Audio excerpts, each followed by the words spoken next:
What's up, guys? This is Torii Hunter, former Minnesota Twin. I have Kirk Cousins, who's currently a Minnesota Viking, quarterback for the Minnesota Vikings. And we have Joe Mauer, former Twin and Twins Hall of Famer, on this call. So I want to thank you guys for jumping on this conversation with me and all the Twins viewers. This is our Virtual TwinsFest. But I want to get right to it. I know all three of us were quarterbacks in high school. I'm pretty sure I was the best one out of you three. But anyway, I want to know what kind of quarterbacks were you guys in high school? I know I was an option quarterback. I ran the ball whenever I had a chance, but I threw for some yards as well. What kind of quarterbacks were you and Joe? Kirk, you go first. Yeah, I was a lightly recruited player, unlike Joe. I was kind of on the other end of the spectrum, just trying to get discovered. I played in a pretty pro-style high school offense, so we ran the ball, but I got to drop back and throw it a fair amount, and I wasn't very mobile. I kind of just tried to play from the pocket. So I've kind of been the same guy since my high school days, just on a different stage as I've moved on. But I'll let Joe tell it, but he lived a little different life in high school. Well, I can definitely say, Torii, you were the best running quarterback out of the two. My style was a lot more like Kirk. I like to sit in the pocket and throw from there if I could. If I had to get out of the pocket, I didn't go too far. I wanted to get rid of the ball and give it to some playmakers. But, I enjoyed the sport. I enjoyed the position. And I like to throw it. I always fought with my coaches to try to put me in shotgun, but they never would do that. You guys, did you ever have those pregame butterflies? And then when the game started, for me, when the game started, and I'm down, set, hey, right, and I'm running, and then I get hit hard, and then I'm like, wow, butterflies are gone, and I'm ready to go. I just wonder if you guys got those butterflies as well. That's still every game for me. In football, I played, you guys were multi-sport athletes in high school. I played basketball and baseball as well. And I always felt like football was a different level of butterflies. I don't know if it's because it's so physical and combative or what it is, but maybe it's just the quarterback position. But baseball and basketball didn't give me the same butterflies that football always has. But like you said, you get hit one time and you kind of feel that and you're like, all right, we're here, we're good to go. And so I kind of want to know if you guys playing baseball those years, if the butterflies are the same as playing quarterback or if it's more laid back. For me, there was always that kind of those butterflies. It was kind of the anxious to get the game going. As a quarterback, I always wanted to throw the first play, make a short pass, get the hand on the ball, get it out. And then go from there. But in baseball, it's kind of the same thing. That's why I enjoy being catcher, because the first pitch I was touching it, and throwing it back to the pitcher and going from there. But I think that's the thing. I think you always have to have a little bit of that those butterflies, like you said, going into a game. And I think that shows you how much you care about wanting to do well and for your team and for yourself. Man, yeah. For me, man, I in the postseason, I find myself getting those jitters. Again, and during the season of my whole career, I could never find anything quite like the football game. Before a football game, I had those jitters. I get hit, I was good. Before a baseball game, it was just like a flow. But then I got to the playoffs, and we were playing against the Oakland A's in 2002, and I got those jitters again, and it felt so good. It felt like I was playing a football game, and that energy. It's kind of segue to my next question. I know all three of us, we all played multiple sports in high school. Joe, you played football, basketball, and baseball. You're the only player to be named USA Today High School Player of the Year in 2 sports. That's pretty impressive. What 2 sports? I know you were good at basketball. Was that one of them? Basketball was not. But you know what? I enjoy playing them all. Football, I enjoyed as well. I think the player of the year, I mean, that was a reflection of the guys I had around me as well. I had my running back, got to play on Sundays, went to University of Notre Dame, tight end.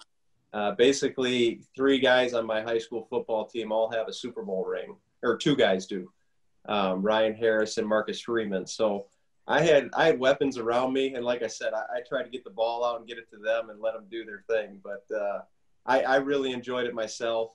And same thing for baseball. Baseball, it's not an individual sport. You need other supporting players around you to be successful. And I was very fortunate to have a lot of good players and a lot of good coaches, along the way. So, and a lot of good mentors, just like yourself, Torii, to learn from. So I appreciate being on this call, because I always feel like you can always learn. Even when I'm done playing, you can learn from other successful people. So I appreciate everybody getting on this call today. Well, you probably had a lot of Scottie Pippens around you, but you were the true Jordan. Kurt, you played football, basketball, and baseball, and you were a third baseman and a pitcher. Woo-wee! Man, you must have had a great arm. I seen you hit in 2017 or 18? Yeah. I think you came to Minnesota Twins baseball game, and you took batting practice with us, and that's how I really got a chance to know you. I thought you were an awesome athlete. The swing was beautiful. I'm like, man, you had to play some sports, play baseball. And I mean, third base, you're in the hot corner. Yeah. How did that feel? I don't know if you got to that next level or college or seeing any pro ball players hit the balls to third base. How did that feel? So there's a few thoughts I have about baseball. First of all, an interesting take is that I never threw a baseball as well as I throw a football. So for whatever reason, a football came off my hand and out of my arm much, much better. So my baseball, I probably topped out as a pitcher throwing in the low 80s. And I threw a football comparatively much harder. So I don't know why that is. Maybe my body type or my arms or my flexibility or lack thereof just wasn't designed to throw a baseball. But I had a strong enough arm to be a good high school player, but that was where it was going to end. So for whatever reason, I couldn't quite throw a baseball the same way. But yeah, baseball was my second sport. Basketball is my third sport. So much of the year I would still, when football season was over and I had basketball practice, I'd then go home, do homework, and then go back to the high school and hit in the cages to try to get ready for baseball season and still be fielding ground balls in the gym and that kind of a thing to be ready to go. So it made for a busy life in high school, but it was also a lot of fun. And you're right, third base is the hot corner.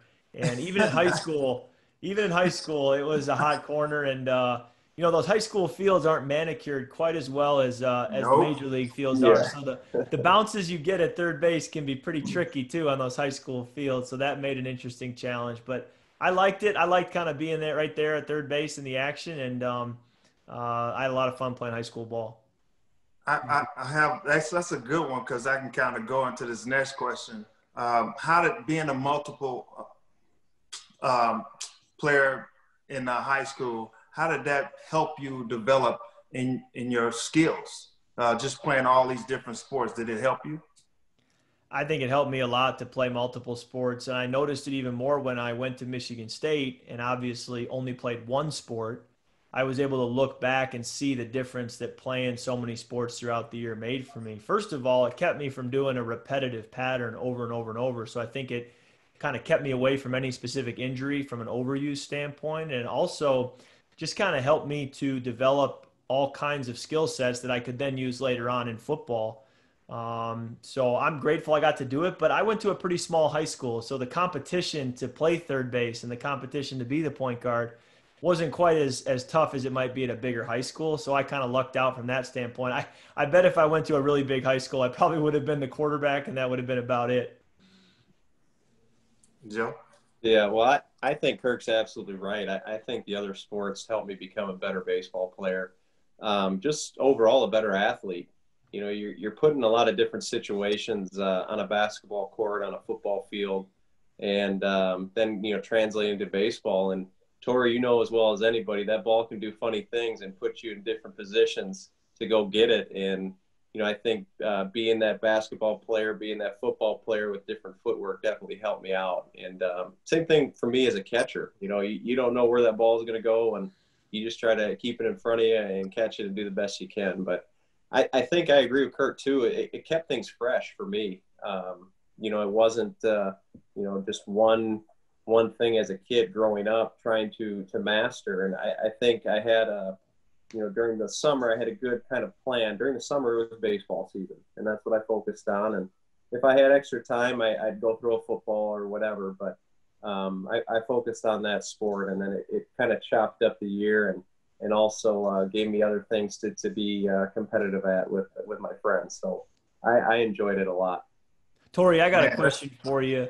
As a dad, now looking, I have 2 young boys. I know you raised boys.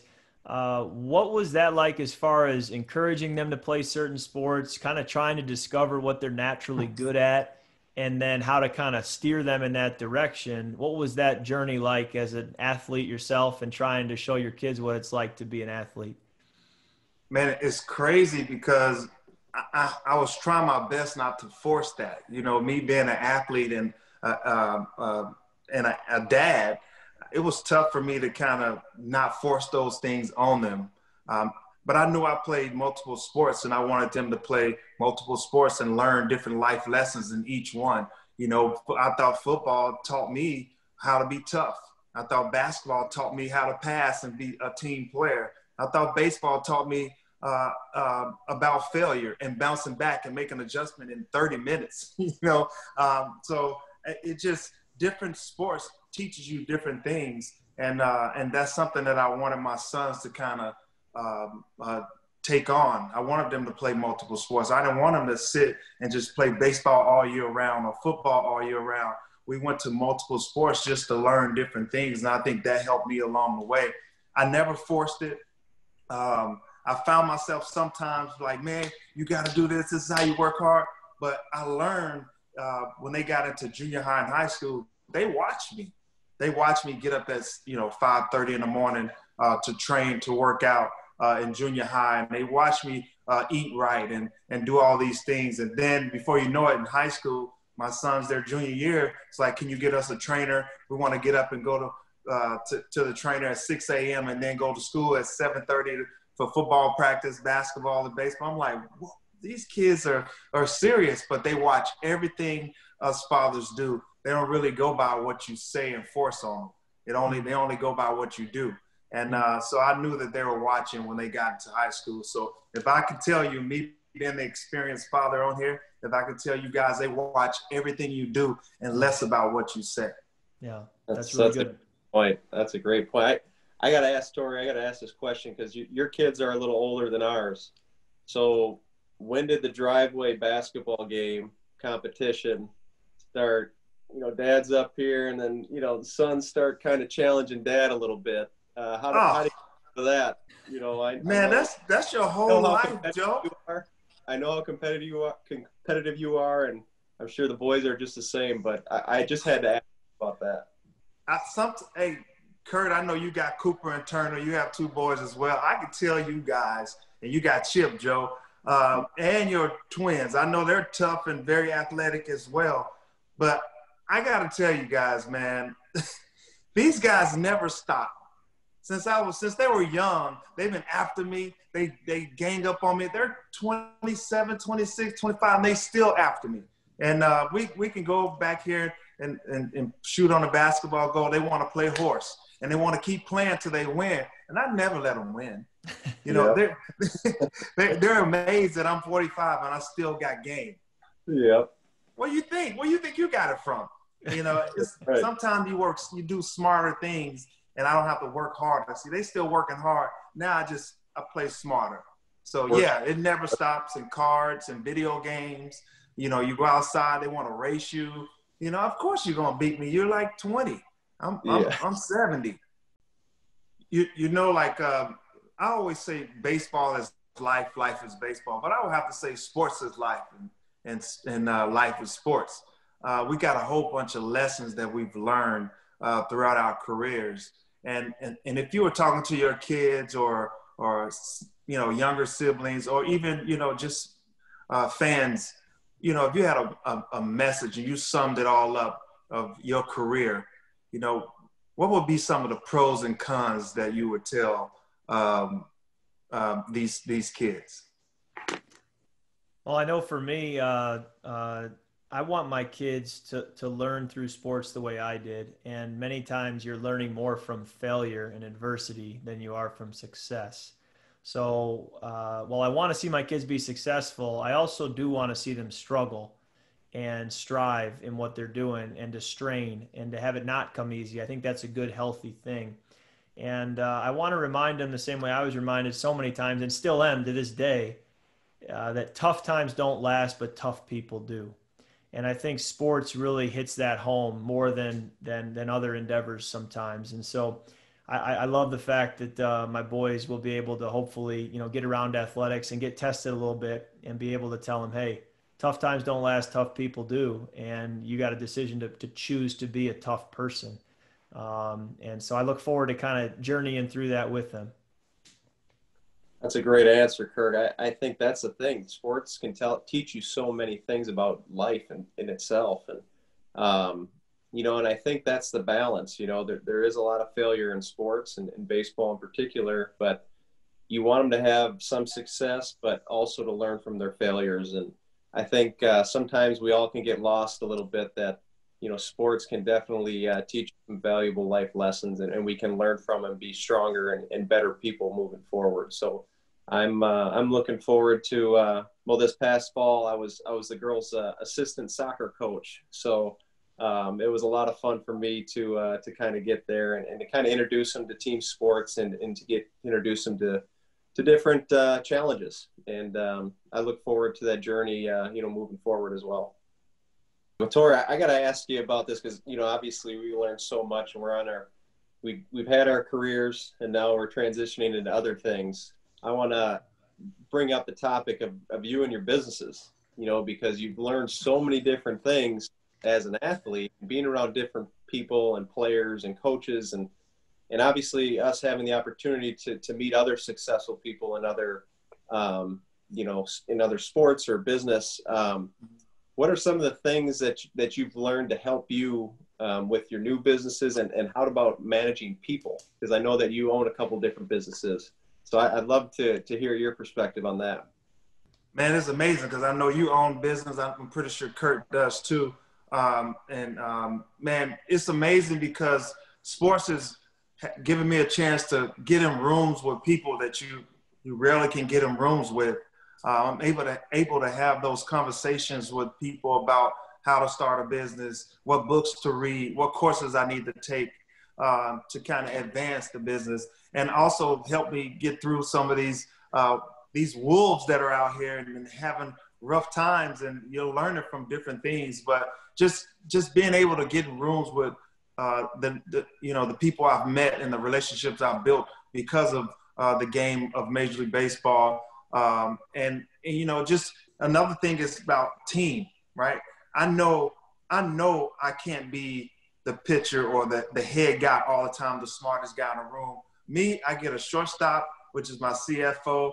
I get a first baseman, which is, the guy that's the operator of the whole thing. And I get a marketing lady, and which will be my catcher. So you got to build teams around you. And I learned to do that because I'm just the center fielder. And if without my shortstop, left fielder, right fielder, and all those guys in those positions, I really can't do anything. And some people, want to portray themselves as, oh, I can do it all by myself. No, you cannot. In everything that you do, you have to have a team. Even Michael Jordan has Scottie Pippen. I say that all the time. So that's one thing I've learned. But also being in a clubhouse and learning leadership skills of getting to know each individual personally, what they can and can't do, their likes and dislikes. That actually helped me as well, and how to spark people. So you got to build that relationship first, and then you can go and push them in the way that they can receive it. And that's something that I've learned over the last 4 or 5 years as well in business. And I've had some rough times, I've had some losses, but at the same time, you try to minimize those and learn from them. And maybe they're expensive losses, but I promise you I've learned that expensive losses taught me a lot. That's something you can't really learn in school. So I'm excited about it. Nice. Yeah, I think that's, I mean, you had so many good things there. I think one thing that sticks out to me is that, you listen, leaders listen, and understand that you can't do it all yourself, and delegating, and also too, putting people in good positions to succeed. I think that those are good things, and good things that I'm taking on into my career after baseball. But, I think one thing for me too is just, we've all worked really hard. We've all had success in our sports. And I think for me, going on further, is having patience and being able to listen, because somebody or people might not have the same type of drive that you might have towards certain things. And that's been a learning curve for me, in the last couple of years. But, there's a lot of great things. But like you said, having the opportunity to talk to other successful people in different business, sports, has really been beneficial and enlightening for me, because you can take different things from those leaders and apply it to what you're trying to do. And I'm so thankful that I had those opportunities. So even this opportunity right here, I mean, I'm looking at two other leaders from their teams and in different, aspects of life. And, I'm always picking up things and trying to better myself and my family as well. Nice. Another thing that something to think about is Joe and Kirk. I always think about, like, I'm investing and also in businesses and running some business. I'm there a lot. And, but when I look at people and they go home, after a long day's work, and you give them a check, and they got a chance to go have food, shelter, and clothing. They're using what you've created and helped create, and you're actually hiring, creating jobs for people. And they go home and have food, shelter, and clothing because of something that you've created. And I'm thankful for it. I look at that perspective of it, and I shift my mindset, and not just making all the money. It's about how can you give back. God has blessed me to have a chance to go on to play Major League Baseball and make some money. But that's not all that we're called to do. And I think just creating jobs and people having food, shelter, and clothing is one of the most powerful charitable things you can do in this country or in the world. Amen. I think it's important to be able to steward what you've been given. And as a professional athlete, there's a lot to steward at a young age. And those that can steward it well, it really does open up some great opportunities post-career that I think many of us don't even realize. And to empower other people, to empower those that work for you, is so intrinsically rewarding. And you're living it, and I look forward to living it when I'm done playing.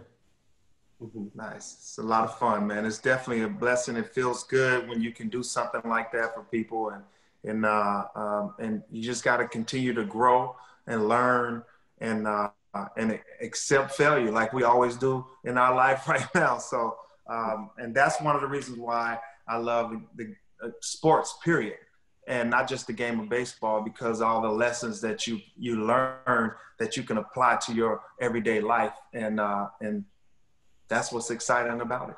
This is definitely a great conversation, man. And man, I want to thank you guys for joining in and just sharing a little bit about what's going on in your lives, some of your thought patterns, your positive feedback. And I appreciate you guys for jumping on, man. You guys could be doing something totally different, but you choose to jump on and have a conversation for the Virtual TwinsFest. So Kirk Cousins, Joe Mauer, two of the greatest people on earth. Thank you guys for jumping on, man. Thanks for having us. Enjoyed the time. And to both of you guys, thanks for the fun it was to watch you for so many years. Torii, you were a part of so many top 10 SportsCenter highlights and web gems. And I went out in my backyard and tried to impersonate it. Never really could. And Joe, it's just unbelievable to think that you were the top national player at both sports, both positions. Just ridiculous. But It also says a lot about you and your athleticism and where you came from and the community that you grew up in and how they raised you. So thanks for who you guys are. Thanks for the example you set and what it looks like to be a great professional athlete on and off the field. Appreciate your time, guys. Thank you. Thank you very much. Thanks, fellas. All right. See you guys. All right. Have a good one, fellas. Thanks.